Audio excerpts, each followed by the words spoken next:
ఇక రాష్ట్రంలో పారిశ్రామిక అభివృద్ధిని పరుగులు పెట్టించే దిశగా ఏపీ కూటమి ప్రభుత్వం కీలక నిర్ణయం తీసుకుంటుంది. రాష్ట్ర పారిశ్రామిక మౌలిక సదుపాయాల కల్పన సంస్థ ఆధ్వర్యంలో ఉన్న సుమారు 66,157 ఎకరాల భూములను నిషేధిత ఆస్తుల జాబితా నుంచి తొలగించేందుకు ప్రభుత్వం ఆమోదం తెలిపింది.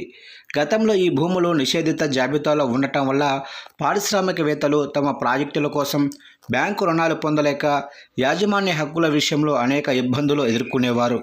ఇక రిజిస్ట్రేషన్ చట్టంలోనే సెక్షన్ 22A ప్రకారం నిషేధిత ఆస్తుల జాబితా నుంచి తొలగించారు. ప్రభుత్వ తాజా నిర్ణయంతో ఈ సమస్యలకు శాశ్వత పరిష్కారం లభించనుంది. ఇక మంత్రిమండలి సమావేశం అనంతరం వివరాలను వెల్లడించిన మంత్రి పార్థసారథి పారిశ్రామిక అవసరాల కోసం కేటాయించిన భూములపై ఉన్న అనిశ్చితిని తొలగించడమే ప్రభుత్వ లక్ష్యమని పేర్కొన్నారు. ఇందులో భాగంగానే ఇప్పటికే పరిశ్రమలకు కేటాయించిన భూములతో పాటు నిర్మాణాలు పూర్తయ్యాక మరో 3,803 ఎకరాలను సైతం షరతులతో జాబితా నుంచి తొలగించేందుకు అనుమతించినట్లు చెప్పారు. దీనివల్ల పారిశ్రామికవేత్తలకు భూములపై పూర్తిస్థాయి హక్కులు లభించడమే కాకుండా పెట్టుబడులు పెట్టేందుకు అవసరమైన ఆర్థిక వెసులుబాటు సులభంగా దొరుకుతుందన్నారు.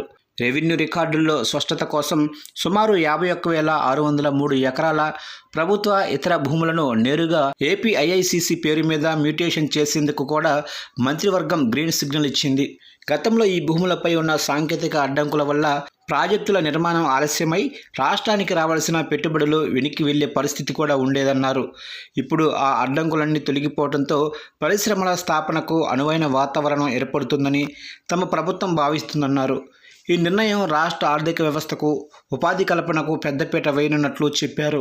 ఇక గ్రామాల్లో తాగునీటి సమస్యకు శాశ్వత పరిష్కారం చూపించేందుకు సర్కారు కీలక నిర్ణయం తీసుకుంది. 9,355 కోట్లతో మల్టీ విలేజ్ స్కీములు చేపట్టాలని డిసైడ్ అయింది. వీటిని జేజేఎం, సాస్కి, ఎన్ఐడిఏ, నాబ్ఫీడ్ ఆర్థిక సాయంతో చేపట్టాలన్న ప్రతిపాదనకు మంత్రిమండలి ఆమోదం తెలిపింది. ఇక నీటి ఎద్దడి తీవ్రంగా ఉన్న 3,000 నివాస ప్రాంతాలకు 1,814.71 కోట్లతో వివిధ పనుల నిర్వహణకు ఆమోదం తెలిపింది. 112 గ్రామీణ నియోజకవర్గాల్లోనే 3,000 ప్రాంతాలకు సింగిల్ విలేజ్ స్కీము ద్వారా తాగునీటిని అందించనున్నారు.